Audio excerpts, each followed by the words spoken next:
Nate Diaz is relentless. That's 2 for flinching.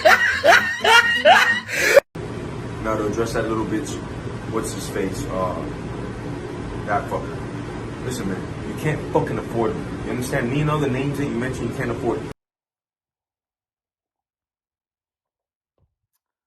Woo! Hey yo, ¿qué paso? It's your boy, Octagon Jones, here to give you a little recap of the big drama show that was last night's Showtime event, right? Jake Paul versus Tyron Woodley 2 on 10 days' notice. As we all know, that was a big fight. It was the second installation of Jake Paul versus Tyron Woodley. The first one, it was just a fight, man. It was just went the distance. Jake Paul got the nod, which was pretty embarrassing for Tyron Woodley the first time. Thought it couldn't get much worse than losing to a YouTuber, but fuck. Okay, so I didn't get to catch a lot of the entire card, but what I did catch is I think everything I needed to see. Sadly, I did miss the Nick Diaz Academy student getting it done on Showtime. Avila, I think, but he is a NDA affiliate and representative. So shout out Stockton. He got it done, and that's the reason Nate Diaz was in attendance, and we'll get into that in a little bit. But before we get really started, I'd really appreciate it if you liked, subscribed, shared, and hit the notification so you know when I upload. My goal is to start uploading a lot more to YouTube because it's dumb of me not to. I'm trying to get the hang of these little short videos instead of the hour-long podcasts or the hour-long interviews that I've done in the past. So we're trying to do this short-form thing. So let me know if y'all like it, and please let me know what kind of topics y'all want me to cover because I'll more than happily do it. I just need to know what y'all want to hear about. Okay, so as you can see, I played the Nate Diaz clip at the very beginning of this video for no reason other than, I mean, it's just classic Diaz. Even in the midst of MMA falling flat on its face, Nate Diaz still had a bunch of great moments on the night. Even in the crowd, you could tell how big of a star he was, and it was awesome to see, quite frankly. He was chopping it up with Logan Paul, doing interviews with Ariel Helwani. That's what he does in every interview. It's Nate Diaz's favorite line. But so we had the undercard, which was home to, a few fights, including the Nick Diaz Academy affiliate, and he got the job done. And it was a rematch versus the guy who Tommy Fury boxed on the last event, and then Tommy Fury was supposed to box Jake Paul last night, but then he pulled out because his rib had the flu or something. But he's now known as Tommy Fumbles, rightfully so, but he's probably happy he fumbled that. I don't know how that fight would have gone, but, and this is a big but. Now listen, I'm a boxing casual, as big as it gets. I only watch the big stuff, and I like to talk shit even though I don't know what the hell I'm talking about. But on the first Paul versus Woodley event, when Tommy Fury looked like absolute garbage on the undercard on a reduced length fight, even before Jake Paul and Tyron Woodley fought the first time in that night, I tweeted out, I said, I'll take Jake Paul over Tyron Woodley, or take Jake Paul over Tommy Fury because Tommy Fury looked that bad on the last time out. And he'll tell you that. He'll tell you that his performance was disappointing, but I don't know if he's disappointed in missing out after what we saw last night. So let's take it back a few steps. Something that if I'd have told 12, 13-year-old me that Frank Gore, San Francisco 49ers all-star running back, or Pro Bowl, excuse me, I come from the basketball world, was going to take on all-star and basketball Olympic gold medalist Deron Williams of Utah Jazz and, Brooklyn Nets and all sorts of basketball fame. He's well known and respected in many areas, but they duked it out, right? Deron Williams is a part owner of Fortis MMA here in Texas, and then he took on, the superstar running back, Frank Gore, and what a fight it was, honestly. It was an exhibition. I think it went 4 rounds, but it felt like 8 because you were just sitting there the whole time like, what the hell is going on? But if I would have told younger me that was happening, he would have just laughed me out of the room because that just seems so crazy to me. I mean, I get it. You want to get out there and be a competitor, and it was fun. We'll talk about it, but those dudes get bags in the NFL and the NBA, especially dudes of that caliber. Those are 2 American sports superstars in the past decade. So that was pretty shocking. I mean, I watched the weigh-ins, I watched everything. I knew they were going to box, but when they came into the ring and started boxing, I was like, holy fuck. But it was nothing if not a scrap. I mean, those 2 dudes, you could tell they weren't boxers, but Deron Williams was kind of fighting dirty the whole fight. Frank Gore was on the receiving end of some dirty shots. But all's fair in love and war, man. I mean, that's why the ref's there to corral these dudes in. And the ref was having a really hard time dealing with those 2 premier athletes because those are big dudes. Deron Williams was a fixture in the NBA. He wasn't just an NBA player. He was a fixture. He was one of the best guards in the league. And those are the small dudes in NBA. But that's a big dude still. That's a big dude. And he was taking on Frank Gore, who is a unit. That dude is a powerhouse. And so they were boxing. They were getting after it. And then Deron Williams shoves him out of the ring, butts all through the ropes, and then lays some ground and pound on him while he's tied up in the ropes while his ass is in front of the camera. It was crazy. And then Frank Gore got back up. He was like, oh, man, I don't know. Like, everyone was like, oh, I don't know if he's going to continue. And then they continued. And then Frank Gore threw Deron Williams completely out of the ring. It was a spectacle, if nothing else. But, so they went the distance. It wasn't, I wouldn't be mad if I didn't see either of them box ever again. Deron Williams said that I need to go sit my old dumb ass down somewhere, leave this to the professionals, and that's a solid take. You got out here, you had fun, but maybe, like, I don't know, like, it's a dangerous road to, like, travel on, the combat sports road after you've already had such success in your respective sport. And this whole YouTube celebrity, like, spectacle boxing, it's killing legacies, dude. It is murdering legacies. I hope that that's not too harsh of language. Hopefully within the context, YouTube will understand and not flag me, but it's not like these videos are monetized yet anyway, so I don't really care. Then we had Amanda Serrano taking on one more fight before she gets to fight Katie Taylor. These are the 2 most prominent women boxers in the world right now, and they're probably set to fight early to mid next year. That's pretty much the plan. Jake Paul is moving forward basically as Amanda Serrano's representative and agent. That's kind of what it feels like. Say what you will about him, he's doing a lot for female boxing and, the pay gap and stuff like that. So, credit to Jake Paul where it's due. But, man, he maxed out the credit as far as his performance. So, Jake Paul, Tyron Woodley 2. We're like, oh, is this just going to be the same fight as last time? It was a worse fight than last time. Last time it was, it was okay. But this time, Tyron Woodley, this is going to be the time he lets his hands go. This is going to be the one. And he was boxing. His movement was looking okay.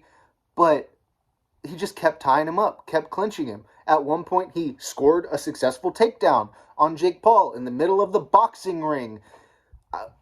As MMA fans, you're sitting there going, what the fuck is going on? And watching it live, I wasn't keeping score. I am an ADD ass motherfucker, so I was just enjoying it, or I was trying to enjoy it, right?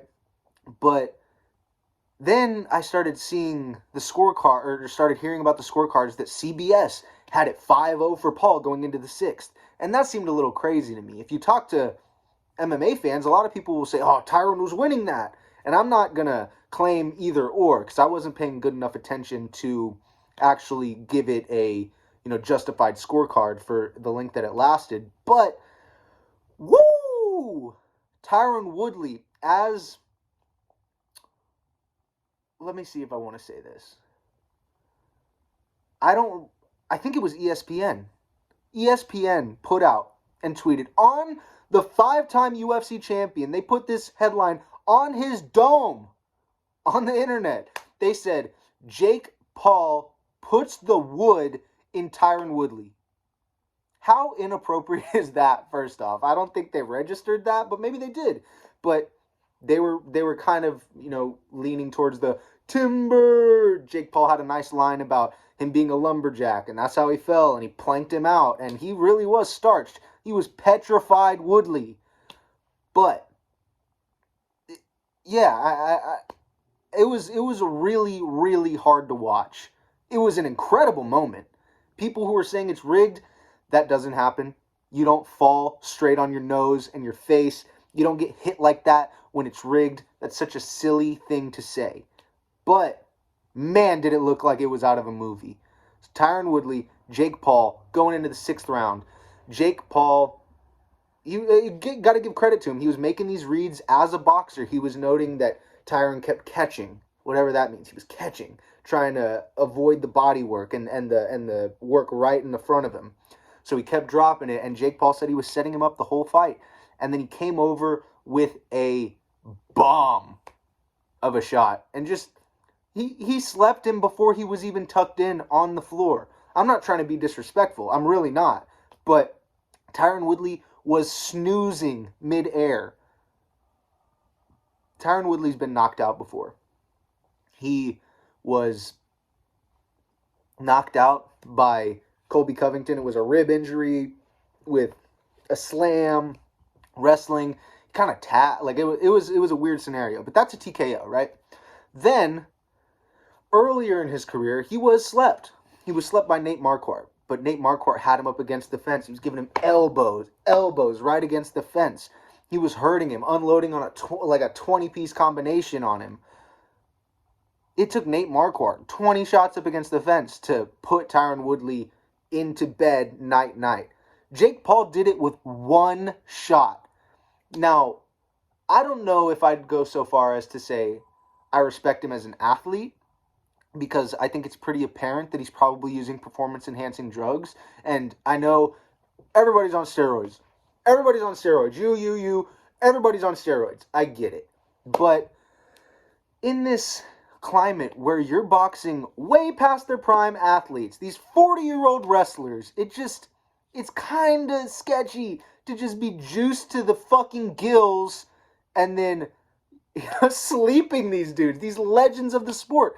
And granted, he's doing a fantastic job at building his profile in the combat sports world. A fantastic job.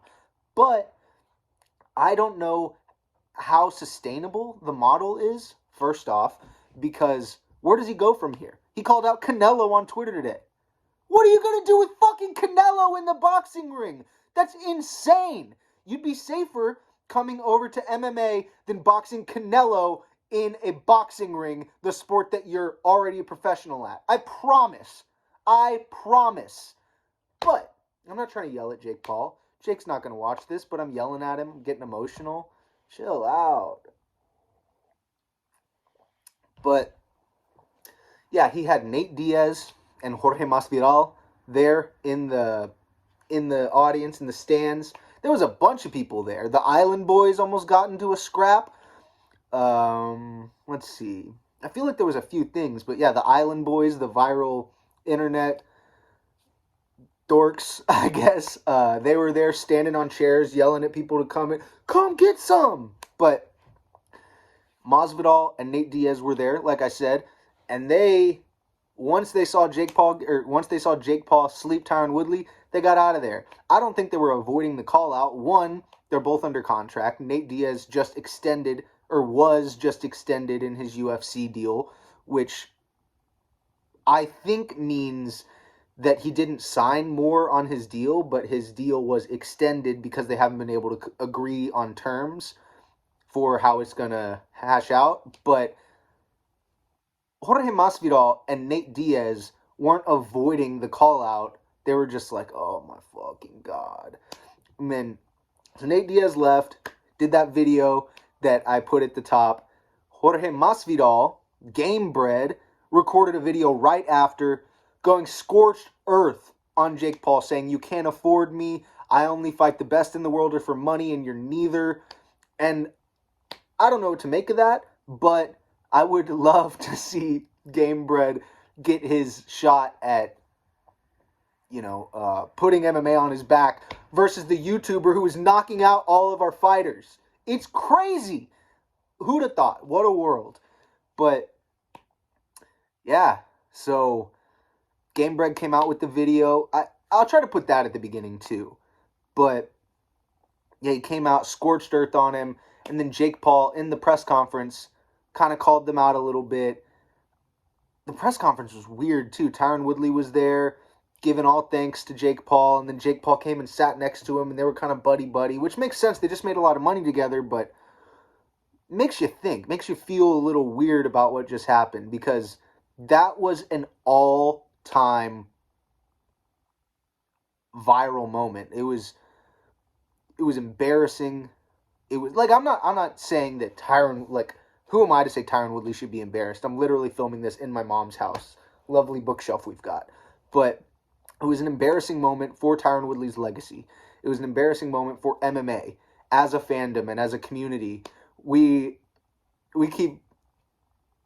fools, yo. He keeps making a fool out of us.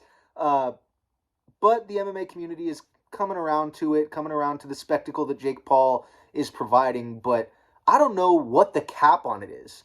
You starched Ben Askren, who had quite a legacy in MMA before he went out kind of sad in his UFC tenure. Then, before that, he knocked out Nate Robinson. Like, okay, bro, wow. But then, he beat Tyron Woodley, which is bad enough. Tyron Woodley said, and I quote, the fact that he can say he beat Tyron Woodley on paper has me here. It has me, ooh. So I can only imagine that Tyron Woodley is extremely, extremely upset with the result. He's talking like he still wants to fight. I don't know if that's a good idea at all. But Jake Paul, I mean, the world is his oyster right now. But what other steps are there to take? I don't really know. But he's not fighting Nate Diaz. He's not fighting Jorge Masvidal. So I don't really know. Masvidal said, if you want it, come get it in the UFC. Dana will pay you enough. We'll put on a big show, and I can put you in a wheelchair, which is crazy to say, but, Masvidal's a bad, bad dude. Jake Paul's probably bigger than him. Jake Paul's a big guy, and that's why he's sleeping these old wrestlers. I'm not trying to take anything away from his skills or whatever, but his size, mixed with his chemical inputs, if you will, are certainly have, a factor to play. But I don't know where this goes. Laying out Tyron Woodley in the middle of the octagon, face down, ass up, dude wipes on his ass, plastered to the whole fucking world via live camera. I don't know what to do, man. I don't know what you do from here. What's bigger? You gonna keep fighting MMA guys? Keep fighting MMA wrestlers? I mean, that makes sense, I guess. That this boxing model that you're building around yourself, it makes sense, but you don't want to box Canelo, bro. You don't want to box Canelo. I promise. That would be a slaughter. But I don't really know what else I got on that front. I'm not a boxing fan, but I watch these spectacle shows, and man, a day after it happened. I still can't believe it. Say what I will about Jake Paul, that is a moment that I will never forget as a combat sports fan. Make sure you like, subscribe, share, ring the bell. I need your help growing this channel. I'm trying to give you content. Please give me help. Thank you.